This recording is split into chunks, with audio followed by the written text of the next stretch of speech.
Here we go. This is Sarah Barnes, chapter 3 of Lovers, Lies, and Lilies. And she has found Calvin not breathing, called her sister. Anyway, we'll continue with the story.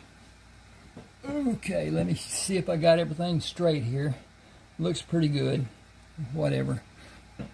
Alright, to start with, if you are interested in buying my books, I have 30 of them. You can look on my website at ronaldwalkerauthor.com, or you can look at the Smashwords.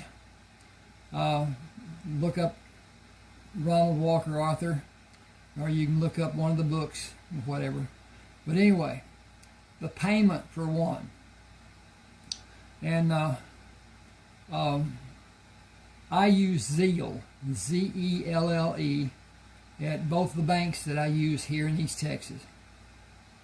It's safe. If something happens, if you aren't satisfied, if you and I can't work something out, which we will, you can still get your money back. If something were to happen to me, car wreck, I died, whatever. I'm up in my years now. Don't have much time left, I don't believe. But we'll see. My wife tells me I've got long years, so therefore I'm going to live a long life. Well, Lyndon Baines Johnson had long ears too, and he didn't make it long. At any rate, here we go. Sarah gained her composure and telephoned Carol, then sat on the edge of the bed in the spare bedroom away from Calvin. She rocked her body and brushed away tears, turned to lay on the bed and wept. She jerked upright to a sitting position when the doorbell rang and clenched her fists against her face and cried in loud sobs. Panic rushed through her, and she ran into the hall. She stopped and gained an amount of composure, wiped her eyes, and walked slowly to the front door. Relief swept away the panic as she recognized her sister when she looked through the glass at the side of the door. She swung the door open and grabbed Carol by the hand. "Hurry. Come in." "Just be calm. Where is he?" "In the bedroom. I'm not going back in there." "Stay where you like. I'll go check and come back. Do you think you're all right? You're shaking." "I'm cold. I'm scared. They're going to put me in jail. They're going to arrest me and put me in jail." "No, they will not. There is no reason for such a thing to be done. I gave him aspirin and pills from my prescription. That's no reason. He could have taken them on his own. Be reasonable about this. Think about what needs to be done. I'll see about him. Just wait and try to think rationally. For God's sake, don't talk yourself into trouble. If the son of a bitch is dead, your troubles are over. Get a grip on yourself and calm down. You're safe, and you may possibly be free. Let's hope he is dead. I certainly hope he's dead. I can live. I gotta find, yeah, there it goes. Okay. I can live with that, and so can you. Carol went down the hall and into the bedroom. Without lingering, she came out and began making coffee in the kitchen. "You're right, as best I can tell. He is dead. Now come in here and settle down. I called the hospital and the ambulance is on the way. They will pronounce him dead and call the county coroner. He will make it official and have the body sent to whatever mortuary you want him sent to. I doubt that he will order an autopsy, and if he does, you aren't in any danger. Just keep your tears coming and be the upset widow. Keep your mouth shut and don't volunteer any information that isn't asked of you. Keep it simple and don't look directly at anyone. Cry, cry, cry. Grieve over your poor lost husband.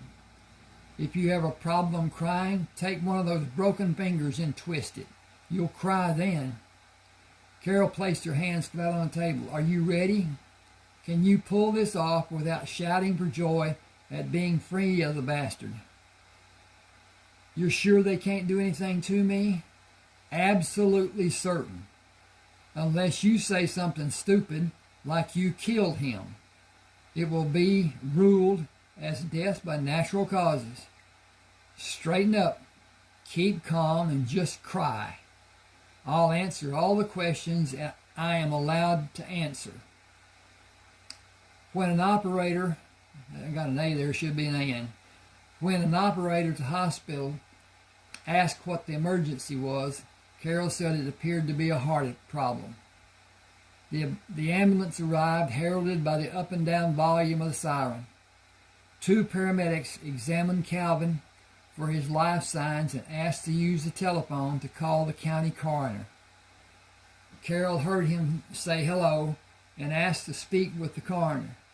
She listened carefully as the younger of the 2 paramedics got his assessment of Calvin's condition. Looks like a heart attack. He's been dead for a period of time, maybe 3 hours. Nothing we could have done for him. The wife and her sister is here. The wife's pretty upset. You're coming right over? Okay. We'll leave him where he is and wait for you. Bob Wallace was a large, muscular man, given to perspire on any day the temperature rose above 75. His countenance was at best short-tempered and at worst black. The paramedics moved out of his path and left him alone to do his work. He was in the room with Calvin only a few minutes, then rambled down the hall to the bathroom. Leaving the door open, he rifled through the medicine cabinet, bent down, rested his hands on the sink, and yelled into the cabinet. Did he have a previous heart condition? One of the paramedics yelled back, I don't believe he did. I didn't ask some jackass who doesn't know anything about anything. I asked the wife. Now, if it wouldn't be too much trouble, could you shut up and let her answer? He started out of the bathroom, moved slowly down the hall toward the front of the house. Carol answered, he didn't have anything wrong that we know of, Bob. Who's that? Carol Howell. Did you not recognize my voice? It's too damn hot to recognize anything. Why can't people choose a decent time to die? Like when it's cool. Did you say he had a heart problem? He turned the corner and moved into the kitchen. Carol handed him a large glass of iced tea. If he did, we didn't know about it. He drank a lot the last few months. Well, he won't be doing any more drinking. You boys can wheel him out now. I'll write it down as a cardiac arrest since he's your brother-in-law, Sarah. Sarah, I'm sorry. That's all I can say. We will all die soon enough. If I don't miss my guess, I'm about due. We aren't ever ready, no matter how much we think we are. If it is any consolation, he didn't suffer. He died instantly, near as I can tell. There were no signs of muscle constrictions and no broken fingernails. I'd say he went peacefully. There's no need for anything else to be done unless you want an autopsy to be performed. I can't recommend one, and you will be required to pay for it if you want it done. You were alone here with him last night, weren't you? Sarah held a handkerchief over her nose, obstructing the view of her face by looking down. Her hand moved with her head as she nodded yes. She held her hand with the cast across her body. Carol put her arm around Sarah and faced Bob Wallace. She doesn't have any money. All the people at the plant have life insurance and burial insurance. It's mandatory that it be taken out when someone is hired. The management people get their first $50,000 free and pay for anything in excess of $50,000. If he didn't borrow any money on the policy, she has at least $50,000 in whatever the burial policy is. I think it's somewhere around $2,000. That probably won't be enough to cover his funeral, but it will be close. What mortuary do you want him taken to? Hawthorne's will do. I know a few of the people there. They do a decent job and they will be good to Sarah. Thank you for helping. Bring your sorry ass over some night and we'll throw some steaks on the grill. Bring the beer and the barbecue sauce too if you want it. Bring a date if you like. Just pop in. We'll make do and be glad to have you. Thanks, Carol. I don't have many people I consider friends, and none of the rest would allow me to just pop in unannounced. You're a treasure. Well, I have work to do, so if you will excuse me, I'll get on with the county business. Sarah, call if you need any help with arrangements or anything else, okay? Thank you, Mr. Wallace. It is very kind of you to offer. If I have a problem, I'll call. Thank you very much for all your kindness. This has been a real shock for me. His death was so unexpected. I'm afraid I've been less than a good hostess. I'm sorry. A death is never the best time for anyone. Just care for yourself. And I'm ready and available if you need me. Just call. Anything. Here? Carol telephoned Calvin's employer to notify them of his death and inquired about the insurance policies. She was given an agency in town to call and informed that the insurance company would have the check sent to the bank. Calvin borrowed $49,000, which was deducted from the $50,000. She made arrangements for Calvin's internment and handled the necessary matters to help Sarah. Calvin was the center of Sarah's life, and his death was a blow to her in the sense that it left her alone, without help, and she did not know what was needed to be done. She felt there was nothing to hold on to from her marriage. The part of her marriage that was pleasing to remember was only a fleeting memory, and the undesirable portion immediately took over Sarah's thoughts.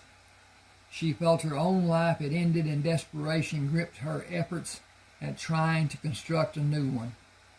Sitting in Carol's kitchen 2 days later, Sarah looked pleadingly at her sister and said, I feel empty and hurt and sad, and I'm lost.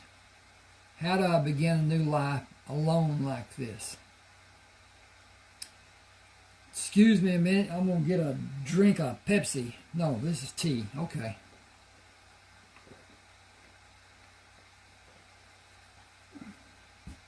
I have a particular malady, you might say.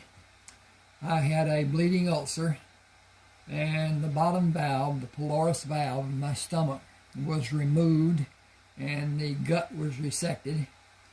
And so they didn't know what to tell me. They told me to eat in small portions, crackers and peanut butter and blah, blah, blah. And that's far from true. What I do is I don't drink for 30 minutes before I eat, and I don't drink for 30 minutes after I eat. Then I can drink all day and everything's fine. But nobody told me that. I had to find out for myself, and it was quite a shock. But at any rate, that's about it. I have hypoglycemia, SEMA, which is a low blood sugar, not a high blood sugar, which would be diabetic. I suppose I'm somewhat diabetic, but anyway, I get my little things that's going on with eye blarings and different stuff, head reeling and whatever, and I just down a little sugar, put it under my tongue, let it dissolve, and pretty soon everything's copacetic, or I think it is anyway, so I just do my own thing. At any rate, she's got it all managed with Calvin's internment and whatever. Calvin, blah, blah, blah, blah. We're going to get down here. Oh, I'm way past. Sitting carefully. Carol held up her hand with one finger extended. One day at a time and everything in its place. Before you start a new life, bury the old one. Bury that son of a bitch. Put the casket in the ground. Oops. I got moved over here. Didn't work. Throw dirt over it and cover it up. Take whatever time you need to feel closure on your old life. Cry over him all you need to and get it out of your system. Get your house in order and look at what you want your life, where you want your life to go. Wow. Then take the first step that will start your journey to a new life. When you've done that, bring over a magnum of champagne and we will toast Calvin's departure and your freedom to have that new life. The day of Calvin's funeral, Sarah placed lilies tied with a green bow on his casket and stepped back to stand beside Carol. Detesting Calvin, as Carol did, she did not understand why Sarah placed the same flowers she earlier placed on Sarah's baby's casket and whispered to Sarah, "I would have been happy if you had spit on his casket. Why did you do that? He does not deserve the beauty of any flower, much less lilies. I did it for our daughter in her place. None of his people are here, and I felt she would want to be included." Carol said, "I do not wonder that none of his family came to see him off. None of them could stand to be around him when he was alive, and none of them will invest a single day of their work to honor him. This is finally over. Come to the house. You need to eat and start living your life instead of being the housewife of a disgusting drunk." After the funeral, Sarah sat across from Carol in her sister's kitchen. Lifting a cup of coffee, she looked across the cup to say, "I'll grieve for Calvin and for myself, because of the loss of my life, my lover, my confidant, my comforter, and my friend. All of those things actually died a long time ago, but I never had to face that fact until today, when I buried all of them." Carol wiped tears from her eyes. Death will eventually come to all of us. The trauma that is left for each of us who survives to live with... The trauma is left for each of us who survives to live with and overcome. Living with it is simply a matter of letting it happen.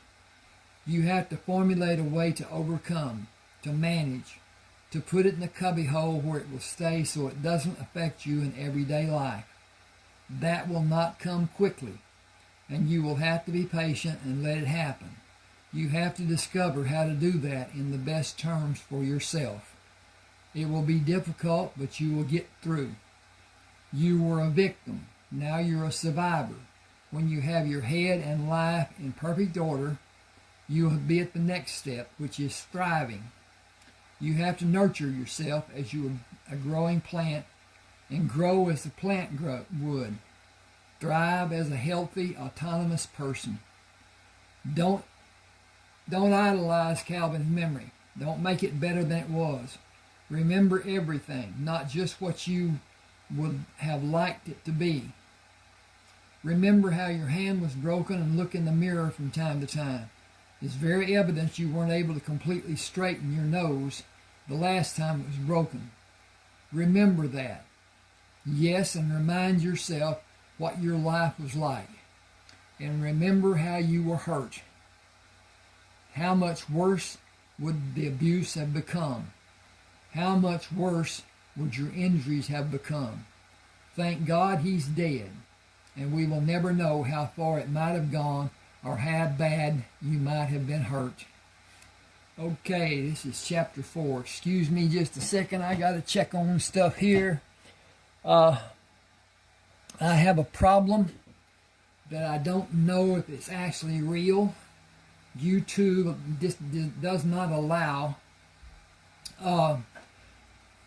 long, and I don't know how long, videos. So I try to keep mine down and try to stay in good graces with everybody. At any rate, here is chapter 4. Sarah fought depression constantly bombarding her until she broke into tears and screamed against the pain of her life. She took comfort in the warmth and welcome of her bed during the time she was unable to maintain control. Reclining on her stomach until the bouts of despair passed, her tears brought relief. She busied herself cleaning the house as well as her one useful hand would allow, and spent the remainder of the time reading. It was a labor for her to do more than stay in the house and get through the day. It was a labor for her to do more. Okay. Carol was the only person she allowed to visit her, feeling too ashamed to let anyone see her bruised and wearing a cast on her arm. She thought of ways she might recount with the friends she once had that Calvin alienated. Carol was an inspiration for Sarah and spent time with her each day. You could come to our house and get away from the memories this house holds for you. Just a change and possibly a little relief. Sarah managed a weak smile. I would feel I was bringing pain to your house and running away from my pain. I have to feel I'm winning the battle by facing my problems. I can't accomplish anything if I can't do that. I appreciate the gesture, but I'll stay here until I have something to run to instead of away from.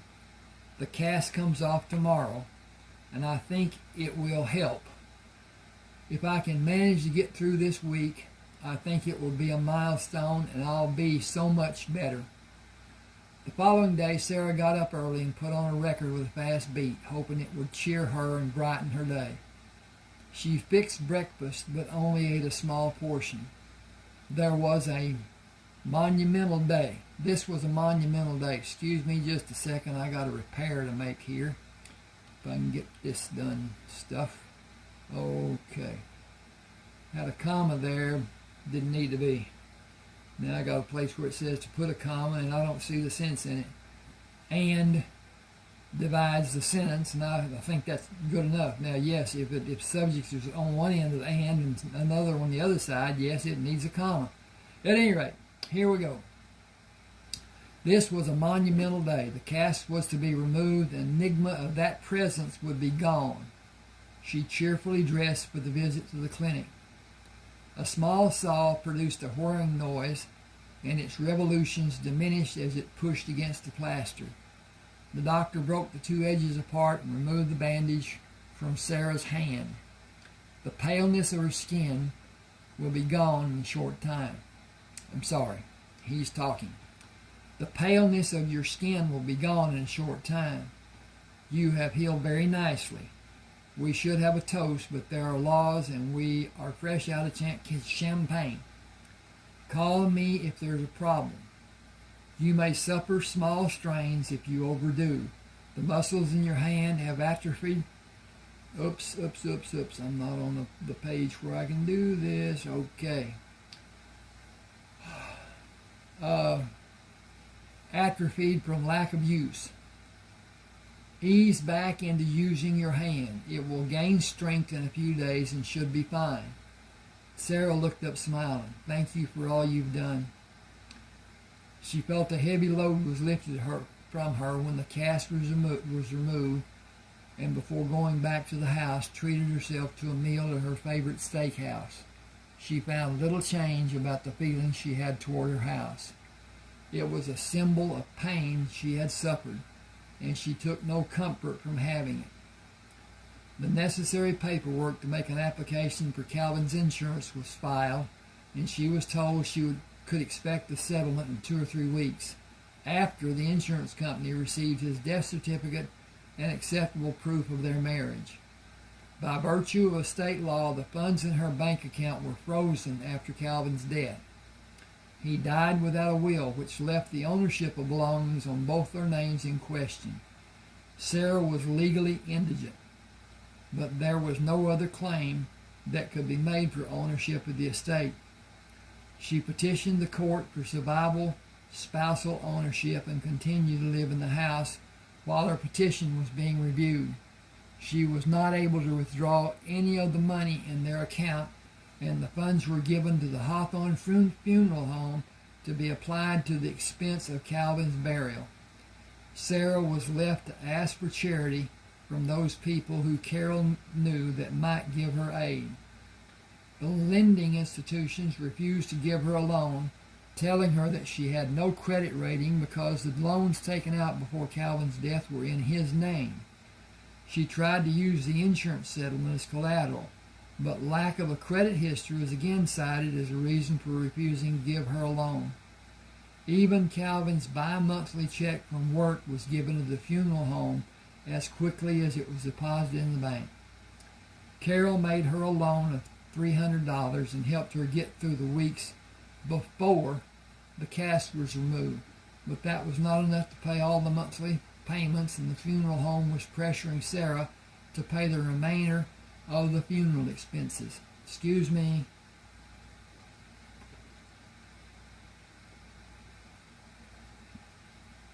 She arranged to pay the interest on the loans for 2 months without making full payments. With the bank taking the deposits, her cash was down to less than $20, and she was near an emotional breakdown when she entered Barlow's supermarket and found John at the back of the store. You told me to come to you if I ever need anything. I am desperate for help. Come up to the office. I heard what happened to your husband. I would be less than honest if I said I was grieved. I am ambivalent about his death because I regret your loss and what you have gone through, all that you have suffered. But I feel no sorrow because he can never hurt you again. It wasn't totally his fault. Are you telling me it was also your fault that he beat hell out of you and didn't give a damn if you were injured or possibly maimed for the rest of your life? That is asinine and preposterous. You were the victim, not the perpetrator. You have no responsibility for his violence. You don't see yourself as the cause of him hurting you, do you? They climbed the stairs leading to the office, entered and sat facing each other at his desk on opposite sides. I had a responsibility to our marriage to make things right between Calvin and me. I failed in that responsibility and could not get him to see anything other than what he saw as our individual failures. I have to disagree with you. He had a sickness, and he had the obligation and responsibility to seek competent help to cure his sickness. His abusive attitude toward life and his wife, and his using you as a punching bag to vent his anger, coupled with the aggression he was unable to take out on life, was a sickness. The fact that he felt as he did about life playing tricks on him and his need to strike out at something or someone was a sickness. The first time he lost control and hit you should have alerted both of you to his need for help. If you have blame in what happened, it is merely the fact that you loved him and gave too much. Excuse me. It's wintertime. Tears welled in Sarah's eyes, and he handed her a napkin. She looked at him over the napkin and wiped her eyes. You don't understand. I have no money to pay for anything, and I have no hope of getting any. I spent the day talking to bankers and loan officers without even a glimmer of hope for any help. They all say the same thing. I have no credit history, and they are powerless to help me. I have money coming in a few weeks from Calvin's insurance, but that doesn't matter to them. I don't know what I'm going to do. I have bills to pay. The bank has, it didn't do anything, taken my money because Calvin didn't sign a right to survivorship for me. That would have given me the ability to use the money in the checking account when he died. Instead, the funeral home was given the money. Then, because I thought I could write checks, I have several to retrieve that were returned to the business where I wrote them. They were returned as insufficient funds. Barlow's holds 2 of them. All of them going to be turned over to the prosecuting attorney for trial. John dialed the telephone. Hello, Harold. This is John Barlow. I'm sending Sarah Barnes over to see you. Please do me a favor and give her any money she may need. You can set it up for a 30-day pay off or however you want to do it. Yes, that will be great. Thank you. Goodbye. He returned this receiver to the cradle and turned to Sarah. You can see Harold Townsend at Liberty National Bank and get the money you need. You can do that today. Just go to the door and tell them who you are. They will see that you're helped. Do you have plans to work? I want to have a small mail order business to include processing machines for food preparation, bread dough hooks, blenders, toasters, counter ovens, pastry trays, different size baked pans, cake pans, Baked cake, that's pretty close. And everything needed for cake decoration, utensils for cooking, the proceeds, processed. Woo! I got my eyes all, whatever. Anyway. And the processed food to make specialty items. Later expand to anything the customers ask to have. That will be my business when I have the capital to start. How much do you think you need? I'm not really sure, but I think I'll be able to get the inventory I need for less than $12,000. Get that money along with other funds you need when you see Harold. He won't lend me that kind of money. Just tell him what you need and what you can handle. You'll get the loan. Sarah smiled and wiped away the tears. It's almost eyes, but it could be ears. We'll see. Anyway, thanks for trying to help. I am at my wit's end. Don't underestimate the kindness of the human heart. I've seen numerous human hearts this whole day long. None of them were beating in my favor. They were not properly motivated. Go to the bank with faith in human kindness. A burly security guard met Sarah at the front of the bank. Hello, are you Sarah Barnes? Yes, I am. Please follow me to Mr. Townsend's office. He walked to the rear of the bank and toward an office with a smoked glass door, knocked on the door and opened. Go right in, Miss Townsend. Mr. Townsend is expecting you. Woo! Get awful dry sometime, but anyway, here we go. As the guard moved to allow her to enter, Sarah was able to see the letters etched on the door. Harold Townsend, bank president. Harold stood when Sarah entered his office. Please come in. Will you take a seat? How much money did you need today, and what are you thinking you will be able to pay in return? I want $14,000. The inventory and setup for the business and time before it will all be done will require that much.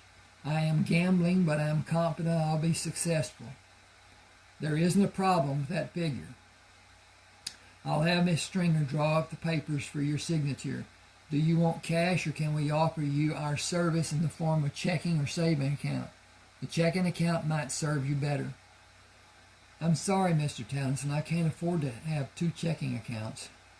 Your checking account with Liberty National will be interest-bearing, and there will not be a charge regardless of the balance. You have a $25,000 limit on checking should you open an account with us. Your account will be commercial and have a 90-day exemption on repayment of funds, which you may remove later. If the amount is repaid in the 90-day period, there will not be a charge. We want our association to be enjoyable and your business to be successful. We will do anything to be of assistance. Here is my card with my business telephone number. I have written my residential telephone number on the back. When you call my residence, please remember the operator is still on the line. When you call the bank, just tell my secretary it is you calling and she will put you through to me. If there's ever anything that you need, please tell me. If I can assist you or advise you in any manner, please tell me. Will you open a checking account with us today? I don't understand. I spent more than an hour this morning filling out a loan application that was rejected. This afternoon I come here 2 hours after business hours and meet the president of the bank who tells me I have a credit line of $25,000. I'm shocked, to say the least. Why are you being so nice to me? We don't need to go into that, do we? If the arrangement is not acceptable, we may be able to make other arrangements. The arrangement is beautiful. Why are you offering me such an arrangement? What has changed from this morning? I want to know, and I'm not signing anything until you tell me. There's no need to make this a difficult situation. It is not necessary to go into reasons. It is totally necessary for me. I want to know what I can get myself into. This morning I couldn't get a loan for $1,000. A friend who I barely know calls you out of the blue. I am good for $25,000. Question mark shouldn't be there. Hang on with me just a second here. I got to do a little pump job. Okay. What has changed? What is the repercussion of a simple telephone call between a grocery store manager and the bank president? A grocery store manager? Do you believe he is just a grocery store manager? He is working in the store. I've got to change pages here. Okay, there we go. Period. Bump. He came here to open the store and see it managed properly, functioning properly. John Barlow owns 3 stores in this city. He is the single owner of the largest chain of food stores in this country. No stockholders, just John. He is Barlow's. If you ask for a favor which is in my power to give, if he asks for a favor which is in my power to give, I will do it. He is our largest depositor and has my undying gratitude. He has helped many people in need. I believe him to be a great humanitarian. If he is a friend of yours, and I believe him to be, then you are a very fortunate person. Sarah sat with her mouth open and stared incredulously at Harold Townsend for several seconds. She regained her composure and said, "Thank you, Mr. Townsend. I'll sign the papers and be glad to get the help. I will not overextend the funds I asked you to loan me. It could be in your best interest to go out on a limb sometime. If the gamble is small, it might be that the gamble exists, it might not. It may only exist in your mind. Talk to me, and perhaps we can get your business to generate needed capital to pay its way and have enough at the end of the month to keep you comfortable. You never know what you're capable of doing until you try. Thank you. I intend to hold you to your word and ask for your help. It will give me great pleasure to help you succeed. Just call or drop in anytime. It will be I will be delighted either way. Goodbye and good luck." Sarah left the bank, drove to Barlow's supermarket, found John in his second-floor office, She sat in the chair and pretended to be angry. "Why didn't you tell me you're the owner of this store?" It is 10:17. He smiled at Sarah's question and placed the writing pen on his desk. Minute.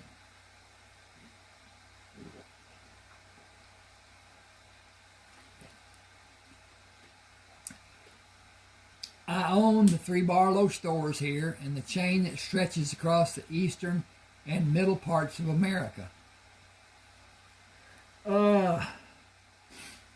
And all the southern states. Does that shock you? Does the presence of money and influence scare you? Will you have dinner with me even though you know I'm wealthy? Do you think that money puts me in a better position than you? Sarah looked up at John. "You know, it's really funny, but when people who have never had a large amount of money consider those who do, they put them in the category of being rich. Yet when a person who has a large amount of money speaks about themselves, it is in the term of wealth. What a difference in perspective money makes." Well, let's talk about perspectives. I was born and raised, and I might as well say bred, in the inference of the biblical connotation, in a quarter dance whorehouse in New Orleans. That is what it was, a whorehouse. I will bow to tradition and hereafter refer to it as a brothel. My mother was a working member of that brothel. She became pregnant, had me, and kept me. I have no reasoning for what she did because having a child must have been a tremendous burden for her. She kept me for whatever her reason or reasons were. After her death when I was 2, the madam and lady of the house raised me. Boy, that doesn't fit, because that ain't what happened. I got to change that. Oh, I'm just going to take that a little bit out. I'll hang on just here. After her death, the madam.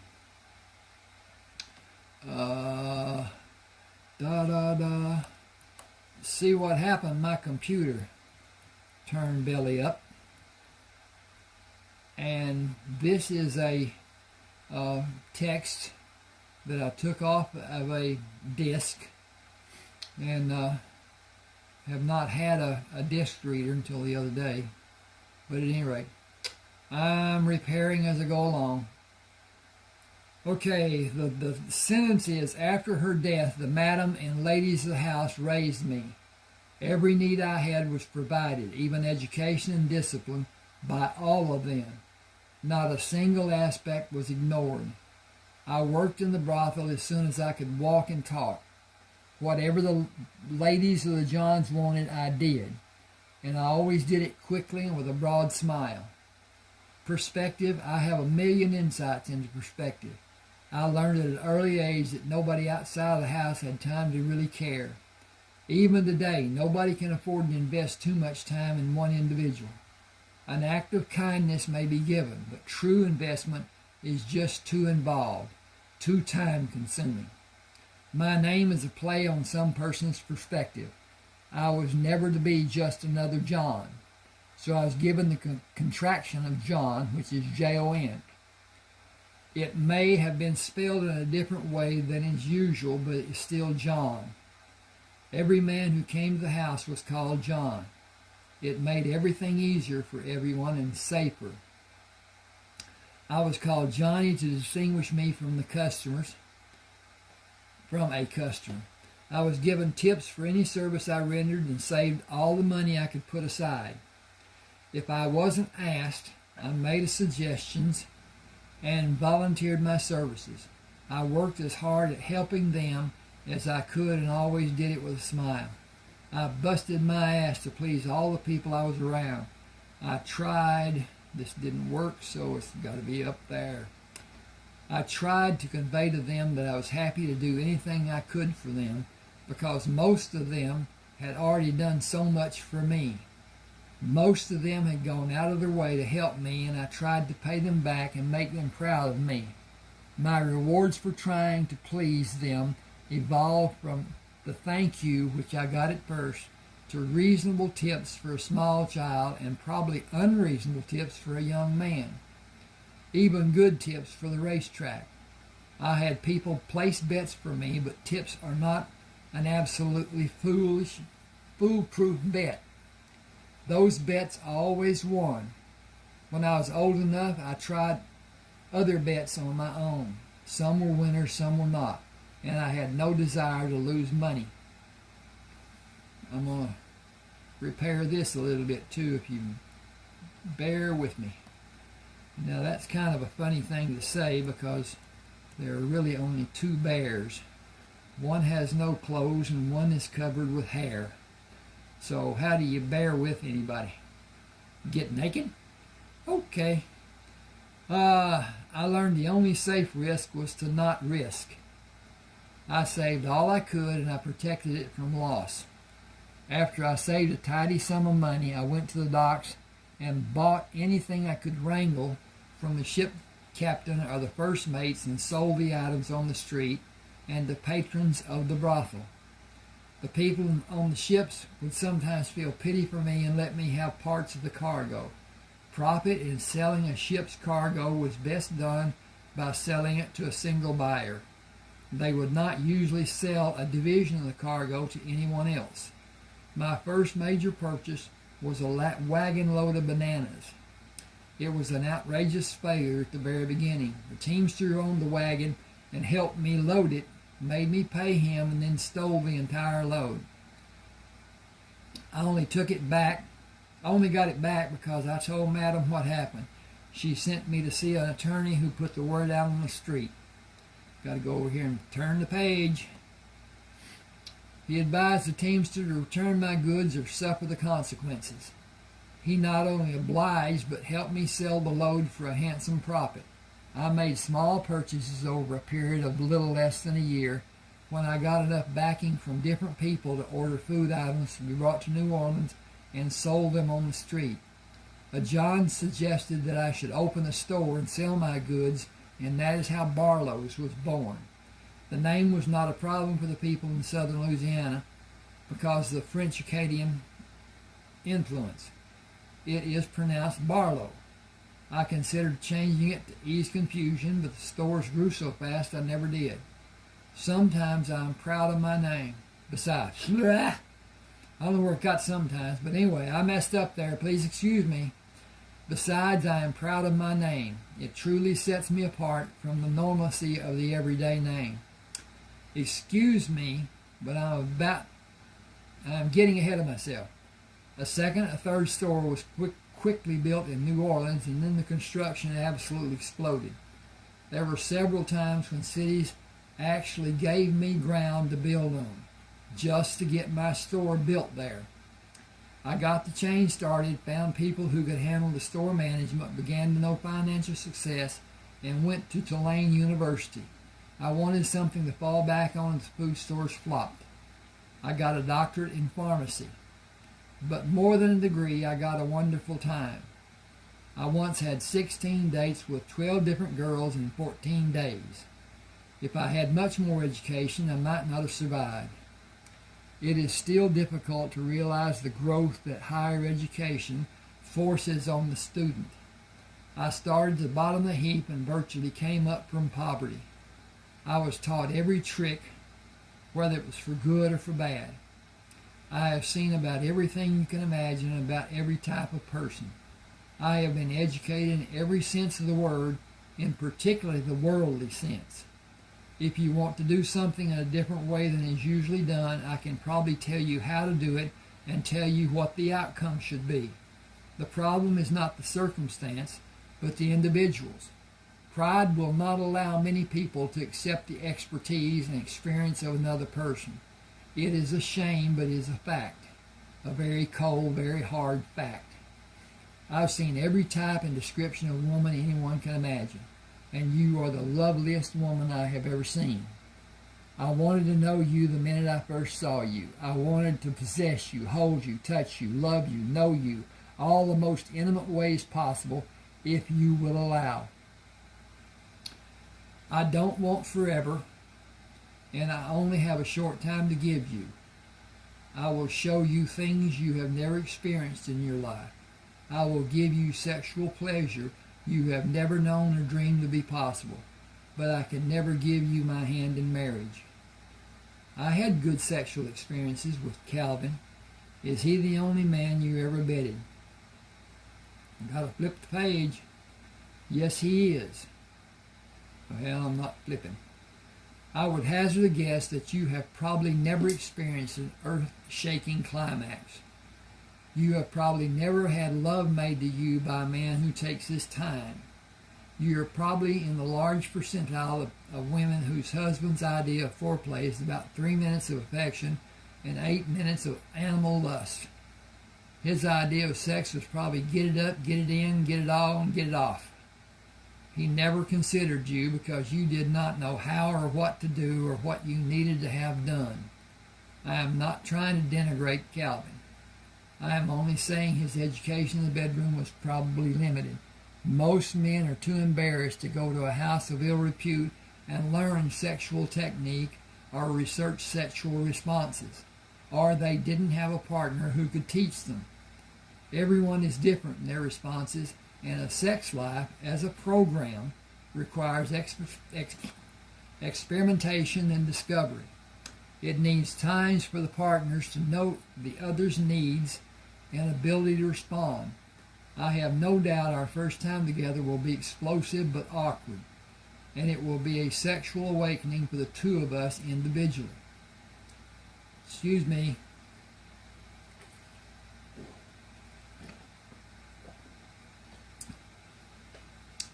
I'm more than a little shocked you would talk to me in such a manner. We hardly know each other.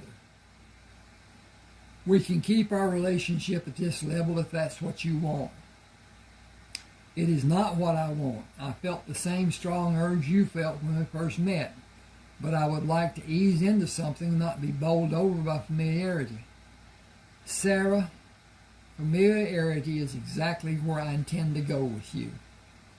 As soon as you feel free to see me, if it is possible, if it's a matter of observing priority after your husband's death, I have no qualm one way or the other.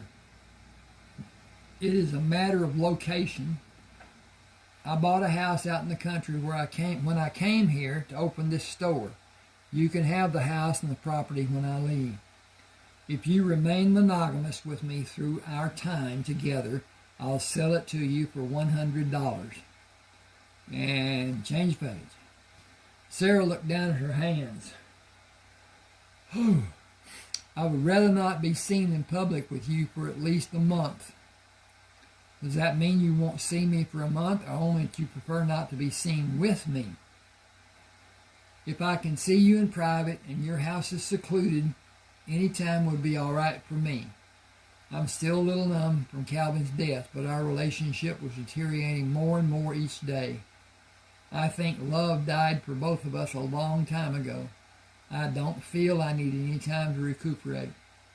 So whatever time is good for you is suitable for me. I don't want a regimented life. Not just yet. I want the freedom to lick my wounds, if you allow me to use that cliche.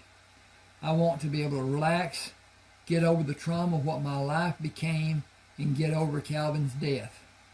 I need to decide where I want to go and if I have the tools and capabilities to get to that point.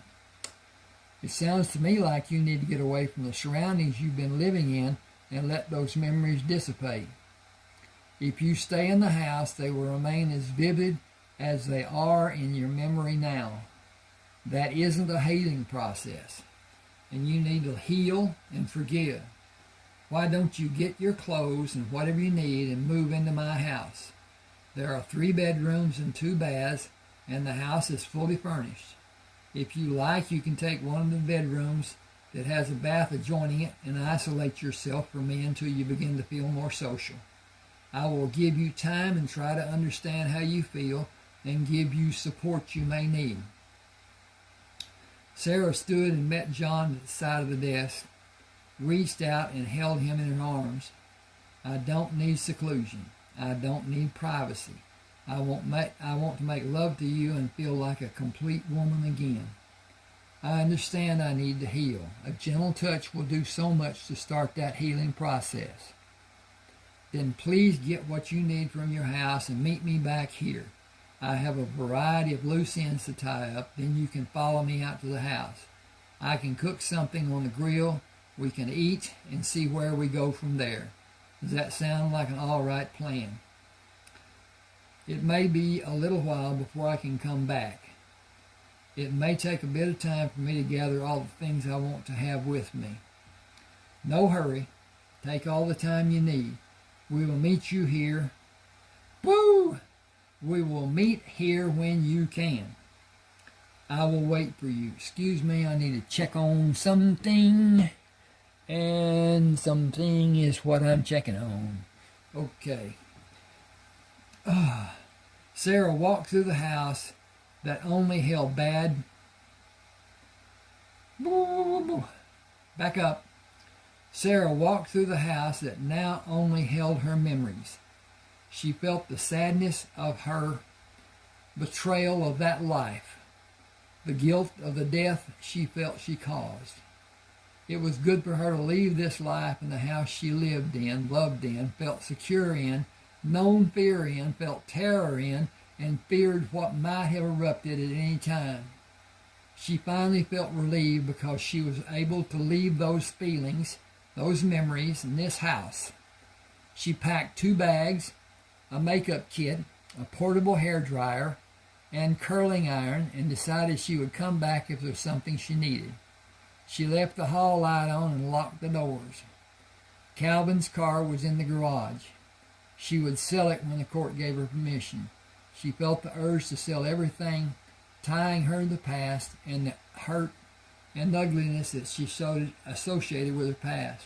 She could not run away from the past, but she could obliterate the memory and rid herself of whatever excess baggage shadowed the memory of her past. If I was an Indian, I could just leave and burn it to the ground. She laughed at the thought and felt guilty because she was not being as respectful as she imagined she should be. She shook her head, wondering at the stupidity of thinking. There was no standard for her to follow.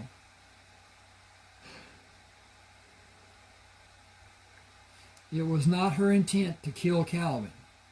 She was not glad he was dead, or was she?